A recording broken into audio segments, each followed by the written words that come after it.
कांग्रेस की भारत जोड़ो यात्रा अब अपने आखिरी पड़ाव में है। अब तक ये यात्रा बेहद कामयाब रही है। कांग्रेस पार्टी के नेताओं को भी उम्मीद नहीं थी कि कांग्रेस पार्टी के द्वारा निकाली जाने वाली यात्रा इतनी कामयाब होगी, लोगों का इतना समर्थन मिलेगा और कांग्रेस के कार्यकर्ताओं में एक नया जोश भर देगा। अब जब ये यात्रा अपने आखिरी पड़ाव में है तो राहुल गांधी ने देशवासियों के नाम एक चिट्ठी लिखी है।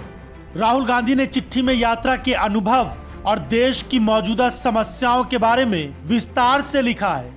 महंगाई, बेरोजगारी, कमजोर होता रुपया और देश की बाकी समस्याओं के साथ साथ राहुल गांधी ने देश की जनता को एकजुट होने के लिए भी कहा है। सबसे खास है, राहुल गांधी की इस भारत जोड़ो यात्रा के बाद लोग पूछ रहे हैं कि कांग्रेस आगे क्या करेगी। क्या कांग्रेस पार्टी कोई और ऐसी यात्रा निकालेगी?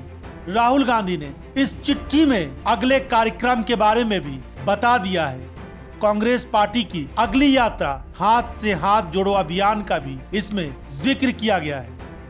इसके पहले कांग्रेस की तरफ से जयराम रमेश ने विस्तार से हाथ जोड़ो अभियान के बारे में बताया था।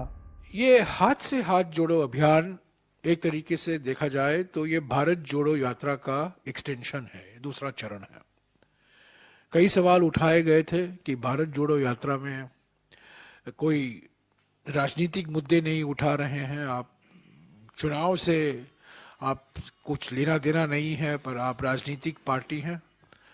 पर हमने हमेशा ये कहा था कि भारत जोड़ो यात्रा का एक फॉलोअप जरूर होगा, और ये फॉलोअप जब आप देखेंगे, जब इसका लोगो भी हम रिलीज करेंगे, आपने देखा होगा भारत जोड़ो यात्रा के लोगो में ये हमारा चुनाव चिन्ह नहीं दिखाई देता, पर हाथ से हाथ जोड़ो अभियान का लोगो जब रिलीज किया जाएगा अगले कुछ दिनों में, आप देखेंगे कि उसमें एक प्रमुख स्थान हमारे चुनाव चिन्ह को दिया जा रहा है।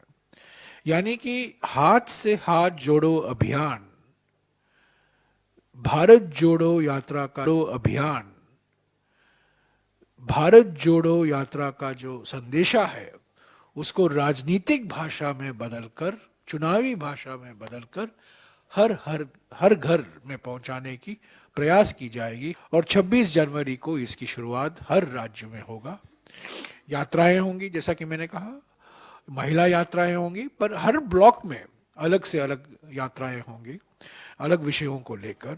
और ये राहुल जी का खत और जो चार्जशीट तैयार किया गया है कांग्रेस पार्टी की ओर से, वो कांग्रेस कार्यकर्ता हर घर तक पहुंचाने का प्रयास करेंगे। कांग्रेस नेता राहुल गांधी ने इस पत्र में लिखा, मेरे साथी भारतीय, मैं आपको 3500 किलोमीटर लंबी ऐतिहासिक भारत जोड़ो यात्रा पूरी करने के बाद लिख रहा हूँ। इस यात्रा में लाखों भारतीय हमारे साथ कन्याकुमारी से कश्मीर तक चले। ये मेरे जीवन की सबसे समृद्ध यात्रा थी और मैं उस प्यार और स्नेह से अभिभूत हूँ जो हर एक भारतीय ने हम पर बरसाया है। मैंने रास्ते में आपकी सभी कहानियां ध्यान से सुनी। देश में आर्थिक संकट मंडरा रहा है, युवाओं में बेरोजगारी, असहनीय महंगाई, गंभीर कृषि संकट और देश की संपत्ति पूरी तरह से कॉरपोरेट वाले लोगों के हाथों में चली गई है। इस चिट्ठी में आगे लिखा है, लोग अपनी नौकरी खोने के बारे में चिंतित हैं, उनकी आय में और गिरावट आ रही है और उनके बेहतर भविष्य के सपने चकनाचूर हो रहे हैं। देश भर में निराशा की गहरी भावना है। आज हमारी अनेकता भी खतरे में है। विभाजनकारी ताकतें हमारी विविधता को हमारे खिलाफ करने की कोशिश कर रही हैं। विभिन्न धर्मों, समुदायों, क्षेत्रों को एक दूसरे के खिलाफ खड़ा किया जा रहा है। ये ताकतें जो संख्या में मुट्ठी भर हैं, जानती हैं कि जब लोग असुरक्षित और डरे हुए महसूस करते हैं तभी वो दूसरे के लिए नफरत के बीज बो सकते हैं। लेकिन इस यात्रा के बाद मुझे विश्वास हो गया है कि इस शातिर एजेंडे की अपनी सीमाएं हैं और ये अब और नहीं चल सकता। डरो मत, अपने हृदय से भय को निकाल दो और तुम्हारे भीतर से घृणा मिट जाएगी। राहुल गांधी अपने भाषणों में भी इसी तरह की बात करते नजर आए थे। भारत जोड़ो यात्रा का दो और लक्ष्य है। एक, नफरत के खिलाफ खड़ा होना, एक हिंदुस्तानी को दूसरे हिंदुस्तानी से जोड़ने का काम, मोहब्बत फैलाने का काम, यह यात्रा का लक्ष्य है। दूसरा लक्ष्य, जो देश में बेरोजगारी फैल रही है उसके खिलाफ खड़ा होने का है। और आखिरी बात, जो महंगाई है, जो आप सबको लगती है, चुभती है। पहले 400 रुपए का सिलेंडर होता था, आज 1100। पहले 60 रुपए का पेट्रोल, आज 100 रुपए का पेट्रोल। तो उसके खिलाफ खड़े होने की यात्रा है। और अंत में जो हिंदुस्तान की आर्थिक स्थिति है,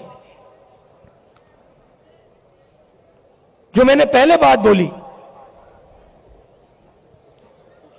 100-200 लोगों के पास